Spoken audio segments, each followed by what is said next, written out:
Channel of Vadodara. નગર પ્રાથમિક શિક્ષણ સમિતિના વિજ્ઞાન શિક્ષણ પ્રોજેક્ટ અંતર્ગત તાલીમ શિબિર યોજાઈ હતી. Gujarat council on science and technology, ગુજ કોસ્ટ, department of science and technology, Gujarat સરકાર દ્વારા માન્યતા પ્રાપ્ત ગ્રેડ એ પ્રાદેશિક લોક વિજ્ઞાન કેન્દ્ર વડોદરા દ્વારા સમાજના વિવિધ સમુદાય માટે વિજ્ઞાન જાગૃતિ માટે વિવિધ પ્રવૃત્તિઓ કરે છે. તે અનુસાર પ્રાદેશિક લોક વિજ્ઞાન કેન્દ્ર વડોદરા અને યુનાઇટેડ વે ઓફ બરોડાના સહયોગથી નગર પ્રાથમિક શિક્ષણ સમિતિના વિજ્ઞાન શિક્ષણ પ્રોજેક્ટ અંતર્ગત એક દિવસીય શિક્ષક તાલીમનું આયોજન પ્રાદેશિક લોક વિજ્ઞાન કેન્દ્ર વડોદરા ખાતે વર્કશોપનું આયોજન કરવામાં આવ્યું હતું.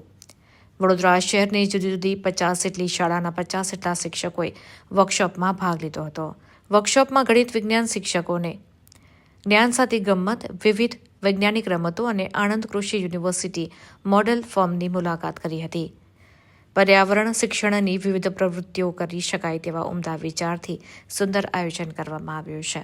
આ કાર્યક્રમમાં નગર પ્રાથમિક સમિતિના vice chairman Anjanaben Thakkar, united way of બરોડાના ડેપ્યુટી ડાયરેક્ટર નીલમ આચાર્ય, લોક વિજ્ઞાન કેન્દ્ર વડોદરાના નિયામક ડોક્ટર જીતેન્દ્ર ગવલે, કાર્યક્રમ સંયોજક દિનેશ ગાંધી, રિસોર્સ પર્સન અકબર કુરેશી તેમજ અન્ય મહાનુભાવ ઉપસ્થિત રહ્યા હતા. આદવાની શ્રી લધારામ ઇંગ્લિશ મીડિયમ સ્કૂલમાંથી અહીંયા વિજ્ઞાન ભવનમાં ટ્રેનિંગ લેવા આવ્યા છે. અમે પહેલાં અમારે ડેમોન્સ્ટ્રેશન જેવું કરાયું, થોડો નાસ્તા જેવું કરાવીને પછી અમને અહીંયા મોડેલ ફોર્મમાં લઈ આવ્યા છે વિઝિટ કરાવવા. કયા પ્રકારની તમે વિઝિટ કરી, કયા પ્રકારનું માહિતી? હમણાં અમે ટેરેસ ગાર્ડન ફરી રહ્યા છીએ. ટેરેસ ગાર્ડનમાં અમને કોલીફ્લાવર, બકરોલી એન્ડ કેબેજ અને તુલસીના પ્લાન્ટ્સ છે, બ્રિંજલના પ્લાન્ટ્સ છે. અમને એના માટે માહિતી આપી અને અમને સારી રીતે સમજાયું અને બહુ ખુશી થઈ કે મારા જીવનનો આ પહેલો પ્રસંગ છે કે મેં અહીંયા વિઝિટ કરવા આવી છું અને મને બહુ ખુશી થાય છે કે મારા સ્કૂલમાંથી મને આવો ચાન્સ મળ્યો છે.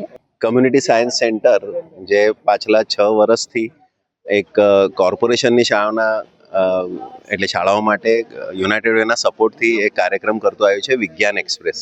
એનો મુખ્ય આશય એ છે કે જે પણ સાયન્સ પુસ્તકોમાં છે એને ઉજાગર કરીએ છીએ હેન્ડ્સ ઓન એક્ટિવિટીથી, એટલે એક્સપિરિયન્શિયલ લર્નિંગ એવું એનો મુખ્ય ઉદ્દેશ્ય છે.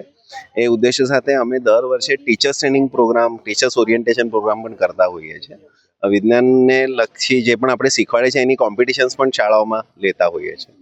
તો એ શિક્ષકોના એટલે એ શાળાના શિક્ષકો સાથે બીજા પણ આસપાસની શાળાના શિક્ષકોને એક કાર્યક્રમ આપણે ટીચર્સ ટ્રેનિંગમાં રાખતા હોઈએ છીએ. લગભગ 50 જેટલા શિક્ષકો એમાં આપણે આમંત્રિત કરીએ છીએ અને એ શિક્ષકોને ટ્રેનિંગના ભાગરૂપે, કેમ કે હવે શું થાય છે, અર્બનાઇઝેશન એટલું વધ્યું છે એટલે આ હવે સમાજની આપણી ડિમાન્ડ હશે, સમયનો એ આ વાત છે કે હવે દરેક શિક્ષક પણ સમજે કે ગાર્ડનિંગ કેટલું ઇમ્પોર્ટન્ટ છે, કિચન ગાર્ડન કેટલું ઇમ્પોર્ટન્ટ છે. તમે ઘરાઓ પણ આપણી ખેતી કે શાક ઉગાડી શકો. તો એના એક ટ્રેનિંગના ભાગરૂપે અહીં આપણો આણંદ એગ્રીકલ્ચર યુનિવર્સિટીનો જે મોડલ ફાર્મ છે ત્યાં વિઝિટ રાખેલી છે અને હમણાં 50 શિક્ષકો જે પાર્ટિસિપન્ટ છે, આના 51 જેટલા શિક્ષકો છે.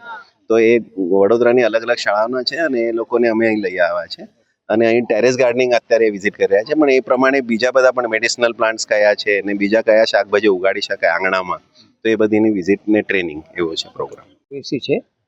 હું રિટાયર્ડ ટીચર છું અને અત્યારે અલગ અલગ stem education science city, STTI Gandhinagar, અલગ અલગ જગ્યાએ ટીચરને ટ્રેનિંગ આપવા માટે મને બોલાવે છે. મુખ્ય એનો હેતુ એ છે કે આ મોબાઈલ ટેકનોલોજીની અંદર જો શિક્ષકોને જાગૃત કરવામાં આવે કે કઈ તે નવી શિક્ષણ નીતિ મુજબ અભ્યાસક્રમને ડેમોન્સ્ટ્રેશન સાથે જો ભણાવવામાં આવે તો છોકરાઓ મોબાઈલથી અલગ થશે અને એમાં નવો એક સાયન્ટિફિક અભિગમ આવશે. ખાસ એનો ઉદ્દેશ્ય એ છે અને એની માટે અત્યારે બપોરનું એક સેશન રાખ્યું છે. ટીચરોને હું અલગ અલગ પ્રકારના સ્ટેમ એજ્યુકેશન લગતા, એમના અભ્યાસક્રમને લગતા બેસ્ટ એક્ટિવિટી શીખવાડવાનો છે, જે વેસ્ટમાંથી બેસ્ટ થાય. મુખ્ય હેતુ એનો એ છે. Thank you so much. ખાસ કરીને આપણે જે વાત કરીએ કે આ લોકો જે પ્લાન્ટ છે એ પ્લાન્ટનું નથી, મારું એજ્યુકેશનનું છે.